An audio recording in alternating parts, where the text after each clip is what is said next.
Graça e paz, queridos. Pastor Márcio Carvalho, bom estar com vocês mais uma vez e partilhando mais uma porção da palavra. Hoje em Gênesis 2:18, diz assim: Então declarou Yahvé, o Senhor: Não é bom que o ser humano viva sem a companhia de um semelhante. Farei para ele alguém que o ajude e a ele corresponda. Novamente. Então declarou Yahvé, o Senhor: Não é bom que o ser humano viva sem a companhia de um semelhante. Farei para ele alguém que o ajude e a ele corresponda. Essa é uma versão do King James atualizada. Eu gosto muito dessa versão.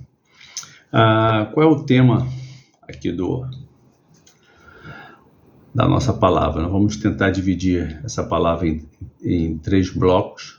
Lembrando que isso aqui não é um sermão, é só uma meditação para a gente refletir um pouquinho, para você poder parar sobre cada tópico, cada aspecto a ser considerado, poder parar e pensar um pouquinho, assistir quantas vezes necessário, não esquecendo de se inscrever no nosso canal, dar o like, ativar o sininho e compartilhar, se essa palavra tem abençoado a sua vida. Compartilhe com alguém, deixe Deus usar a sua vida para ser canal na vida de outro. Lembra da grande comissão?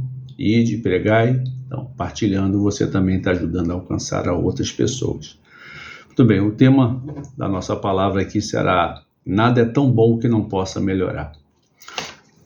Você já está cansado de ver filmes americanos e você já percebeu que na cultura americana, quando a gente vai ver alguém comendo um cachorro-quente, geralmente é um pão com salsicha, praticamente não se bota nada. Faz parte da cultura. Agora, na nossa realidade aqui, você vai pedir um cachorro-quente. Se alguém colocar um pão com a salsicha e só linguiça, será que tá bom? Pô, Márcio, eu só gosto assim. Muito bem. Mas quando você experimenta alguém colocando molho, e aquele molho bem saboroso, não se torna melhor? Portanto, nada tão bom que não possa melhorar. Então, quem prova o cachorro-quente com aquele molho gostoso, depois dificilmente vai conseguir comer um pão com salsicha puro. Por quê? Porque já está acostumado com algo que é bom. Quando a gente vai para o texto, uma pequena metáfora, depois de Deus ter criado todas as coisas, Deus criou o homem e viu que não era bom que o homem estivesse só. Às vezes parece que nos leva a entender que Deus se equivocou, Ou será que Deus só descobriu isso depois? Não. Fez isso para nos ensinar algumas coisas. E vamos considerar algumas coisas aqui a serem consideradas.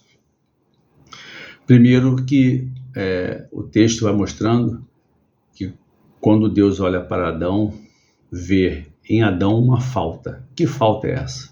Adão estava na presença da criação, Adão estava na presença do próprio Deus, portanto, que falta é essa que existia? Ou seja, a relação com o mundo existia, a relação com Deus existia, a relação consigo mesmo existia, mas faltava a relação com alguém semelhante a ele, inclusive para ajudá-lo a compreender os seus próprios processos, que a gente vai ver alguns deles aqui na nossa palavra.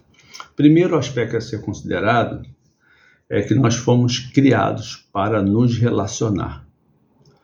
Por quê? Porque nós somos seres sociáveis. Sendo seres sociais, por viver em sociedade, a gente precisa se relacionar. A sociologia vai dizer que nós somos o fruto do nosso meio. Portanto, o meio influencia a nossa vida e nós influenciamos o meio. É uma relação cíclica. A gente influencia, a gente é influenciado. Uma vez que a gente é influenciado, a gente pode se transformar. Ao se transformar, influencia novamente. E isso vai produzindo mudança. Por isso que a gente vê que a cultura de uma sociedade vai se modificando. Por isso que a gente também está vendo a mudança de valores na sociedade. Porque os valores são constituídos e construídos na própria sociedade, diferente dos princípios que são universais. Ok? Muito bem. Então, a gente já aprendeu que nós somos seres sociais. Portanto, a gente precisa se relacionar. Uma segunda verdade, a partir dessa premissa que nós fomos criados para nos relacionar, é que nós temos a necessidade de relacionar com alguém que nos ajude a nos tornar quem somos. Portanto, só somos humanos porque nós aprendemos a nos desenvolver, a nos relacionar com o outro ser humano. Portanto, nós nos tornamos humanos porque nós nos relacionamos com humanos. É no relacionamento com o humano que a gente não só aprende, a gente desenvolve a nossa humanidade. Por isso que quando a gente olha para a sociedade hoje, a gente vê essa multiplicidade de humanidade. Cada um do seu jeito, cada um com a sua verdade, cada um com seus valores, né? O pensamento da filosofia moderna, que vai trazer a análise do antropocentrismo, uma vez que o homem passa a ser o centro de todas as coisas, ele passa a ser a sua própria referência. Passando a ser a sua própria referência, a gente vê que na Terra hoje nós temos praticamente 8 bilhões de referência. Ou seja, a gente não tem referência alguma. Então, por isso que nós vamos nos tornando nos humanos que nos tornamos, porque a gente vai perdendo o referencial. Sendo referencial a nós mesmos, a gente vai modificando esse referencial o tempo todo, portanto, a gente perde referencial. Então, como é que a gente aprende a ser humano? Na relação com o humano. Você vai ver que na convivência com a sua família, na convivência dentro do seu relacionamento de casamento, é que você consegue se conhecer mais, você consegue se descobrir. Porque nas relações externas, no trabalho, na escola, a gente é comedido, a gente fica mais no sapatinho, a gente fica mais devagar, porque o outro não vai aprender a lidar bem com a gente, não vai aceitar tudo em nós. Então a gente não consegue ser totalmente verdadeiro porque o outro não vai nos suportar.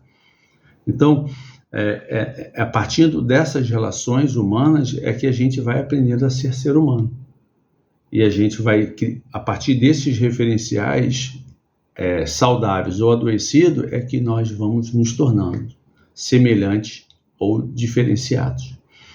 Então, se a gente está vivendo num tempo de uma sociedade extremamente adoecida, quanto mais saúde você buscar, mais doente você vai parecer ser. Por quê? Você vai estar utilizando um referencial diferente da sociedade. Portanto, você vai se tornar estranho a essa sociedade. Terceiro aspecto, e aqui eu caminho para o final dessa primeira etapa da nossa palavra, lembrando que isso aqui não é um sermão, né? Que é só uma troca de ideias para você começar a pensar um pouquinho sobre o seu relacionamento com esse Deus, com a sua palavra, com as suas verdades, com os seus princípios, onde estão os seus valores, que tipo de valores você já negociou, portanto, em que tipo de ser humano você já se tornou. A terceira verdade que a gente precisa considerar é que nós temos a necessidade de pertencimento. O ser humano, por precisar do ser humano para se tornar ser humano, ele precisa pertencer a algo, alguém, a alguma relação, para que nessa relação ele possa se sentir protegido, amado, cuidado e aprender não só com isso, mas poder também depois ensinar a outro a partir do conhecimento que adquiriu na relação com os humanos. Então todos nós temos essa necessidade de pertencer, de sentir que faz parte de algo, que a gente não está isolado, que a gente é percebido, que a nossa voz ela é escutada, ela é percebida, que a gente participa, que a gente interage, que a gente decide, que a gente influencia, que a gente é influenciada, que a gente se constitui, a gente se constrói na relação com o outro. Por isso que a gente precisa pertencer, porque pertencimento nos dá a ideia de que a gente tem, no nosso propósito de vida, a gente tem um propósito de vida para ser vivida a partir desses relacionamentos, a partir dessas relações nos quais a gente se sente pertencendo, né? Isso a gente vê lá, por exemplo, na tão conhecida pirâmide de Maslow, né? Quando a gente fala das necessidades, e a necessidade é uma necessidade social, né? Seria a terceira camada. Você tem necessidades fisiológicas, necessidade de segurança, e a terceira camada seria necessidades sociais, que é a necessidade de pertencimento, de conexão, de amor, de respeito, cuidado, atenção, aceitação, amizade, ou seja, que fala dos nossos relacionamentos. Porque a nossa vida só vai encontrar sentido no relacionamento com alguém, quando a gente consegue, na nossa vida, ajudar a dar sentido à vida do outro. Portanto, para que a gente consiga dar sentido à vida do outro, a gente precisa estar em relacionamento. Por isso que quando a gente vê, no exemplo de Jesus caminhava com 12. Ele sentia pertencendo àquele grupo e fazendo com que o grupo também sentisse pertencendo a essa própria missão, a esse objetivo de vida.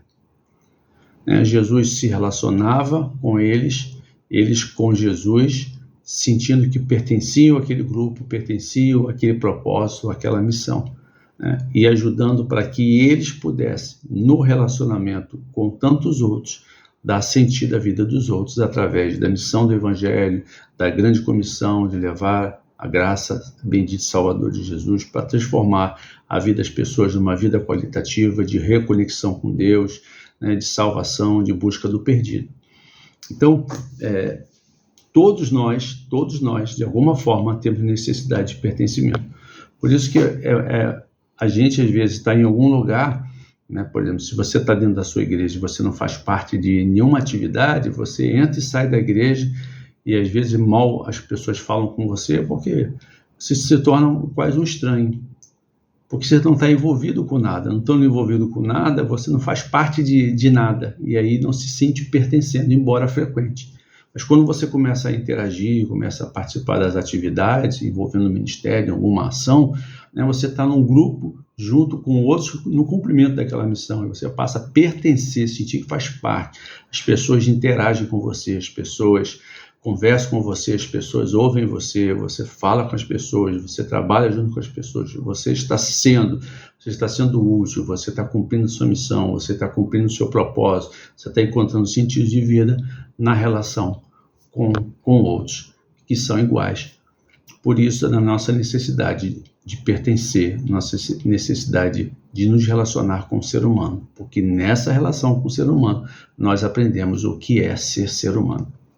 Jesus falou isso lá em João, se não me engano, no capítulo 2, acho que no capítulo 2, ele fala: vocês não precisam me dizer o que é ser humano, porque eu sei o que é ser humano. Jesus compreendia a humanidade, porque se relacionava com a humanidade.